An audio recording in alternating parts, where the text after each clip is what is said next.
मला तर मैत्रिणीनं प्रिंटेड साड्यांचं कलेक्शन शोधताय, काहीतरी नवीन दिवाळीमध्ये जे आपण घालू शकतो, दिसायलाही युनिक नवीन दिसेल, तर ह्या प्रिंटेड मध्ये आपण एक नवीन कलेक्शन आणलेलं आहे. होमवॉश साडी आहे ही, अतिशय सुंदर आहे.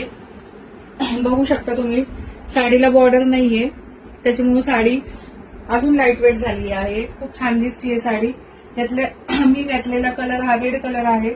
एकदम फ्रेश असं कलर चार्ट आलेला आहे. यामध्ये कलर चार्ट पाहूया आपण. हा पेट्रोल ब्ल्यू कलर, हा बॉटल ग्रीन कलर, हा yellow colour, fresh yellow colour आहे, हा वाईन कलर, हा एक कलर मोरपंखी, हा नेव्ही ब्ल्यू कलर आणि हा राणी लोकांचा राणी कलर.